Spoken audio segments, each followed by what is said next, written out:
You probably thought Logan Paul was just being a petty billionaire, wielding his immense wealth to sue Coffeezilla, just to make his life difficult? Well, you're not wrong about the pettiness. But what's actually come out in the brutal, unforgiving light of court filings is far more damning. This isn't just another influencer beef. This is Logan Paul's entire legal strategy blowing up in his face, exposing his true, calculated character, and in doing so, potentially redefining accountability across the entire YouTube landscape. For many, the initial reaction to Logan Paul filing a multi-million-dollar defamation lawsuit against investigative journalist Coffeezilla was one of confusion.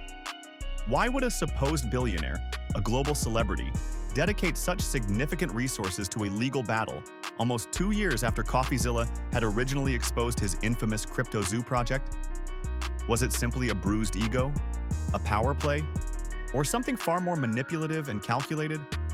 Our goal is to peel back the layers of these complex online sagas, revealing the hidden truths and underlying motives behind this extraordinary legal showdown. In this video, we'll journey through the sordid history of the CryptoZoo scandal itself, understanding the depth of the deception Logan Paul perpetrated. We'll then trace the bizarre and retaliatory origins of Logan Paul's lawsuit, dissecting his initial, seemingly disingenuous claims. The core of our story, however, lies within the intricate dance of the legal system, specifically the discovery phase, where Coffeezilla, against all odds, managed to turn the tables, unearthing shocking revelations. We'll examine the undeniable evidence that proves Logan Paul's true intentions, not just for this lawsuit, but for his entire misguided foray into the crypto world. And finally, we'll confront the massive implications of this case, not just for Logan Paul and Coffeezilla, but for every creator, every scam victim, and the very foundation of accountability in the digital age. Get ready, because the truth, in this instance, is far more damning than fiction. To truly grasp the gravity of Logan Paul's actions and why his current downfall feels so deserved, we must first revisit the scene of the crime, the CryptoZoo catastrophe. Logan Paul, with his gargantuan online presence, tens of millions of subscribers across platforms, entered the nascent world of NFTs and cryptocurrency with a bang. He wasn't just a participant, he was a promoter, a perceived visionary. He commanded a trust, a fervent loyalty from his audience, many of whom were young, impressionable, and financially unsophisticated. When Logan Paul spoke, people listened. And when he launched CryptoZoo, people invested their hard-earned money. The promises surrounding CryptoZoo were nothing short of grand, even revolutionary. Logan Paul sold a dream, a game, where users would purchase unique NFT eggs, hatch them into exotic hybrid animals, breed them, and then, here was the kicker, earn passive income, a real yield, simply by owning these digital creatures. It was pitched as a groundbreaking play-to-earn ecosystem, an innovative blend of cryptocurrency investment and engaging gameplay. The vision was compelling, fueled by Logan's seemingly boundless enthusiasm and the allure of getting rich quick in the booming NFT market. People poured their life savings into this. They borrowed money, they believed him. But that dream quickly morphed into a nightmare. The reality of CryptoZoo was a stark, cruel contrast to the glossy promotions. The game never materialized beyond a rudimentary, dysfunctional interface. The eggs remained unhatched, useless digital tokens, effectively JPEGs with no utility. The passive income, a complete fabrication. Users were left holding valueless NFTs, unable to sell them, unable to play, unable to retrieve their substantial investments. It was, for all intents and purposes, a sophisticated rug pull, costing users millions of dollars, real money, from real people. Logan Paul, despite his initial fervent promotion, seemingly abandoned the project, leaving a trail of broken promises and financially devastated fans in his wake. Enter Steven Findyson, better known as Coffeezilla. For years, Coffeezilla had meticulously built a reputation as a relentless investigative journalist, a digital detective specializing in exposing online scams and frauds. When the whispers of CryptoZoo's failure grew louder, Coffeezilla, with his characteristic rigor, began his deep dive. What he uncovered was a meticulously documented exposé, culminating in a three-part documentary series that systematically dismantled Logan Paul's claims and laid bare the intricate web of deception. Coffeezilla didn't just speculate, he presented hard evidence. Internal communications, timelines, the technical failures of the project, and damning interviews with former CryptoZoo team members, and, crucially, the victims themselves. He painstakingly showed how Logan Paul's promises were either impossible to fulfill from the start or were deliberately misleading. The impact of Coffeezilla's exposé was immense. It ignited widespread outrage, not just within the crypto community, but across the mainstream internet. It amplified the voices of the victims and put immense public pressure on Logan Paul to finally address the catastrophe he had created. And it also served as a crucial catalyst for a class action lawsuit spearheaded by attorney Tom, seeking to recover the losses for the countless victims of CryptoZoo. So, with a multi-million-dollar class action lawsuit already looming over his head, what was Logan Paul's next move? Accountability? Refunds? A genuine apology? Number. In a move that shocked many but confirmed the cynical suspicions of others, Logan Paul doubled down. Almost 2 years after Coffeezilla released his initial devastating CryptoZoo documentary, Logan fulfilled his initial threats and officially filed a defamation lawsuit against Stephen Findyson. This wasn't just a legal challenge. It was a brazen declaration of war against his loudest and most credible critic. As a direct and approximate result of the publication of the false and defamatory January 5, 2024 YouTube video, Paul has suffered damages including injury to reputation, embarrassment, humiliation, emotional distress, and economic damages in an amount to be determined at trial. Logan's stated grounds for the lawsuit were clear. He claimed Coffeezilla's reporting had caused him injury to reputation, embarrassment, humiliation, emotional distress, and economic damages.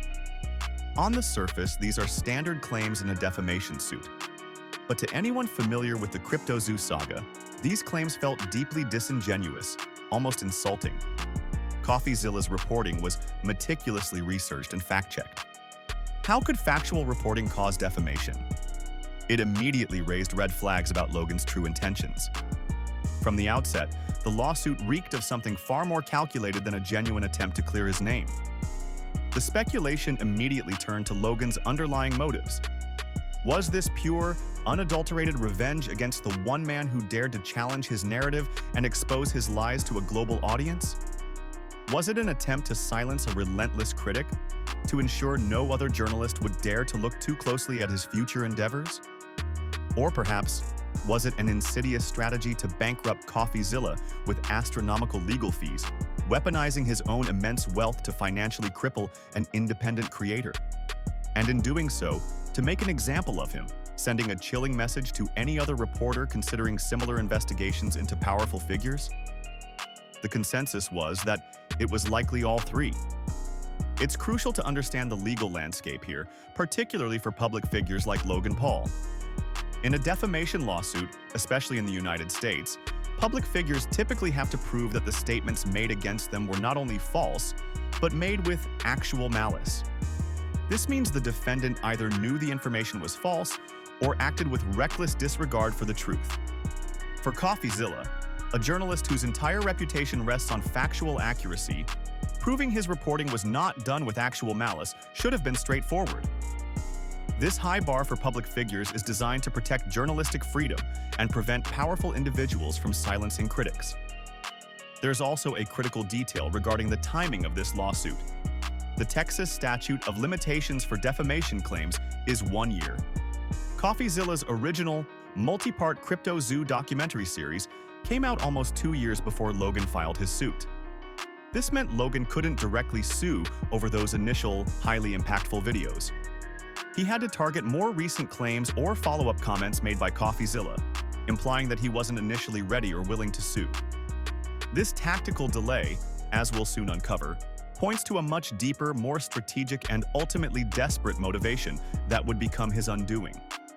Once a lawsuit is filed and the initial pleadings are set, the real game begins in what's known as the discovery process. This isn't the flashy courtroom drama you see in movies. It's the meticulous, often tedious, but absolutely critical phase where both parties are legally compelled to hand over every single relevant document, media, and recording that could possibly help prove or disprove the basis of the lawsuit. Think of it like a massive digital scavenger hunt, where every email, every text message, every internal memo suddenly becomes fair game. This is where secrets get unearthed, and where Logan Paul's carefully constructed facade began to crack under the pressure.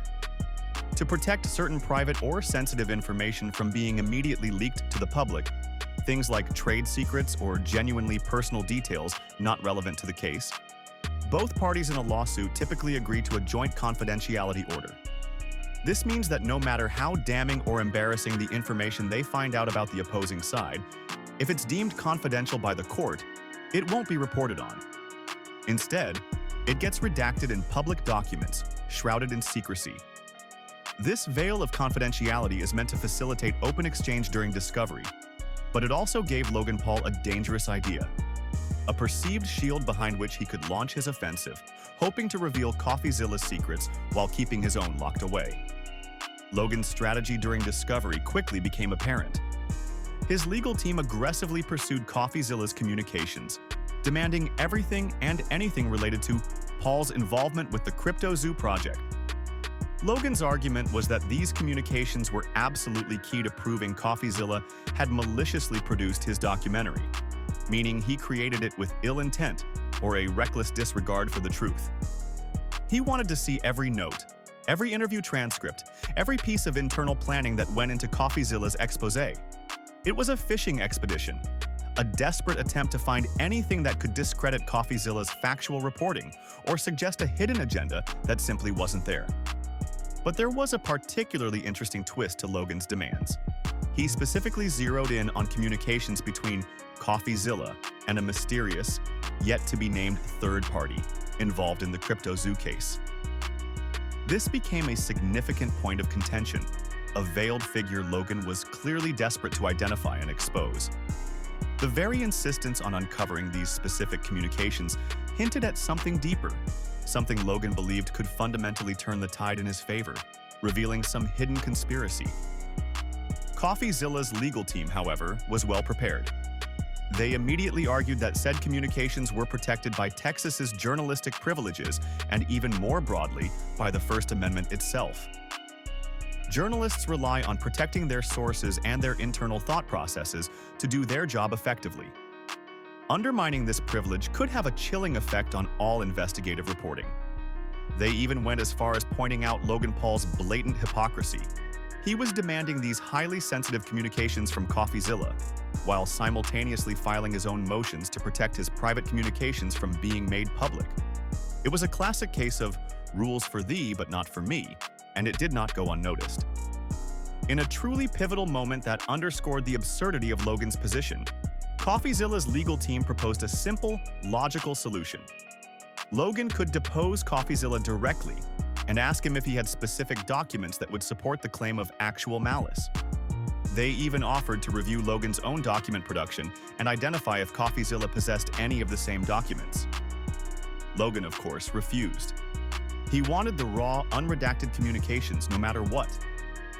The judge overseeing the case, seeing through Logan's transparent maneuver, ultimately made a critical ruling. After looking over their communications in person, a very rare and significant step, indicating the judge took the matter seriously, the judge granted Coffeezilla and attorney Tom's motion to protect their communications. Crucially, the judge denied Logan Paul's motion to compel those same communications. This was the moment Logan Paul's meticulously crafted, albeit deeply flawed strategy began to spectacularly implode. The individual Logan was so desperately trying to get communications about was none other than attorney Tom, the lead counsel on the massive class action lawsuit filed by CryptoZoo victims against Logan Paul himself. By going after their communications so directly, so aggressively, Logan had stupidly and unequivocally linked this defamation lawsuit to the class action lawsuit. He hadn't just opened a door, he'd kicked it wide open for Coffeezilla's side to make some absolutely critical and devastating connections between the two cases. This wasn't just a misstep, It was a self-inflicted wound of epic proportions, and it set the stage for Coffeezilla's decisive counterpunch. With Logan Paul's aggressive and now transparent strategy completely exposed, Coffeezilla's legal team seized the opportunity. On April 15, 2025, they filed a highly strategic and ultimately devastating motion to stay and transfer venue. Essentially, they requested the court to pause all proceedings in the defamation case and, crucially, to confirm the undeniable connection between the two CryptoZoo-related lawsuits, potentially merging them or having them litigated in conjunction. This was their definitive counterpunch, a direct and powerful challenge to Logan's clear abuse of the legal system. Their reasoning for bringing forth this motion was threefold, each point meticulously dismantling Logan's case. To make the litigation more efficient, Coffeezilla's attorneys argued that due to the undeniable overlap in the core premises, evidence, and key questions of both the defamation lawsuit and the class action suit, it was simply inefficient for the courts to have them proceed separately. Both cases fundamentally revolved around the same central question: whether Logan Paul scammed CryptoZoo users. Consolidating them would streamline the entire legal process and conserve valuable judicial resources, ensuring a more unified pursuit of justice. Logan was using the lawsuit not to gain compensation, but as a way to punish Coffeezilla. This was the most damning argument, backed by irrefutable smoking gun evidence. Coffeezilla's attorneys provided shocking text messages directly from Logan Paul himself, sent prior to filing the lawsuit. These weren't speculative accusations. These were Logan's own words, caught in digital amber, laying bare his true intent. Imagine the court's reaction reading these messages directly from lawyering up, suing this MFer into the ground, then everything will come out. Court docs are public.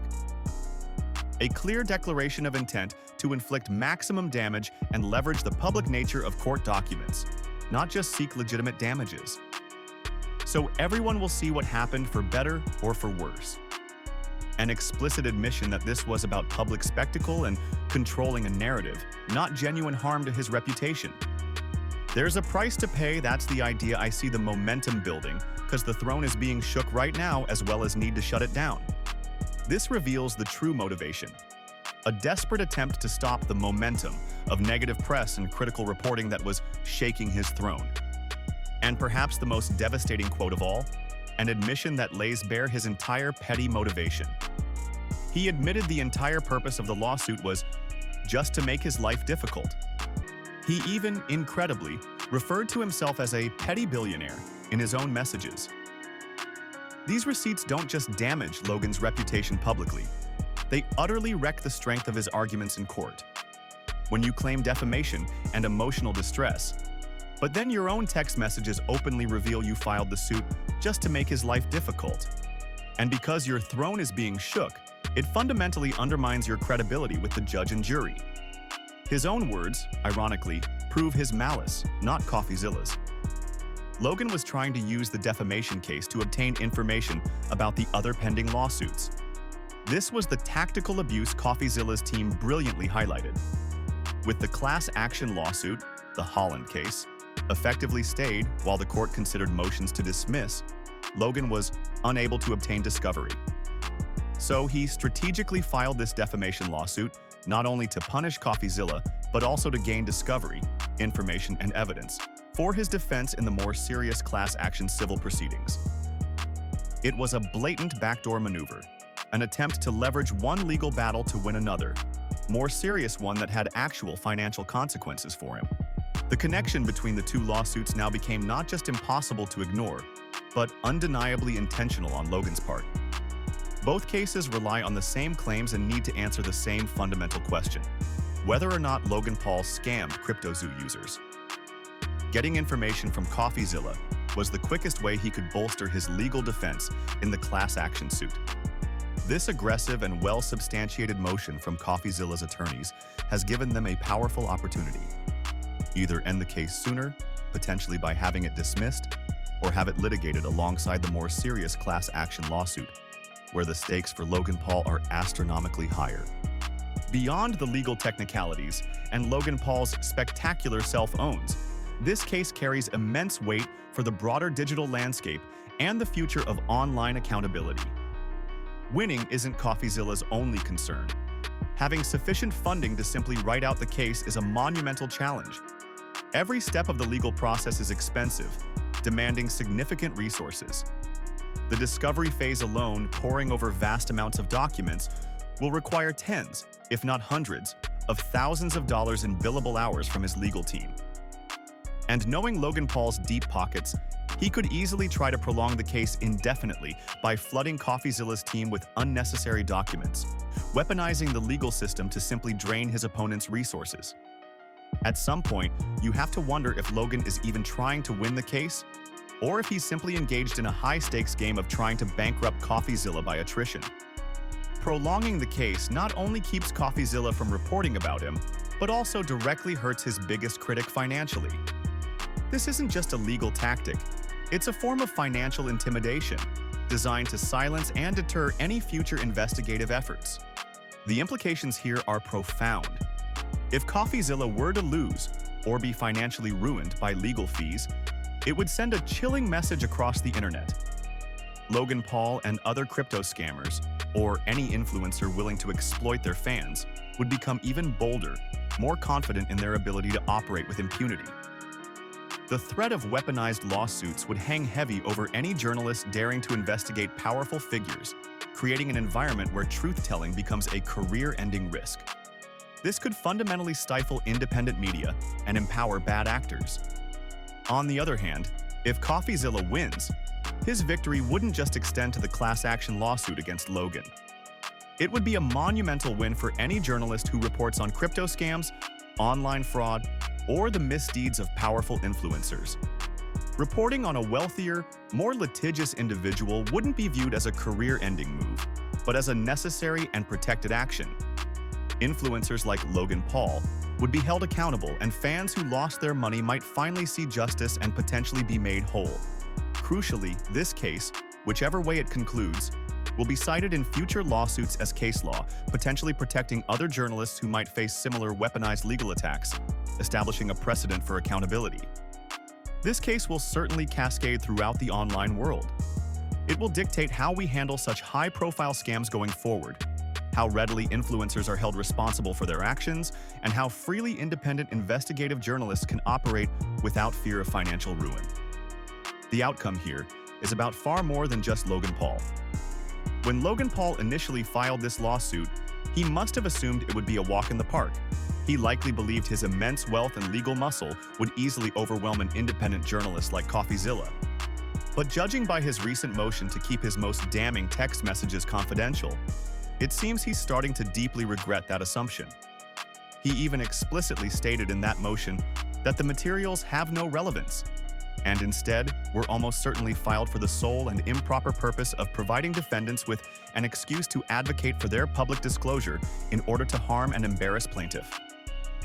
In essence, he was inadvertently admitting his own words were incredibly damaging to his case. Logan's ever-expanding ego, his profound belief that he could get away with robbing his fans, then turn around and silence the man who fearlessly exposed him, has proven to be his ultimate downfall. Unfortunately for him, that same ego blinded him to just how poorly planned and transparently retaliatory his legal case truly was. Now, he's not only facing two major lawsuits that he's increasingly unlikely to win, but he's also getting his public brand and reputation torn to pieces in the court of public opinion. And he has absolutely no one to blame for it except himself. His downfall isn't just unfortunate, it's a direct consequence of his actions and genuinely deserved. What do you think? Did Logan Paul deserve this outcome? Let me know your thoughts in the comments below. And if you want to stay updated on this groundbreaking case and other stories of online accountability, make sure to like this video, subscribe, and hit that notification bell so you don't miss our next deep dive.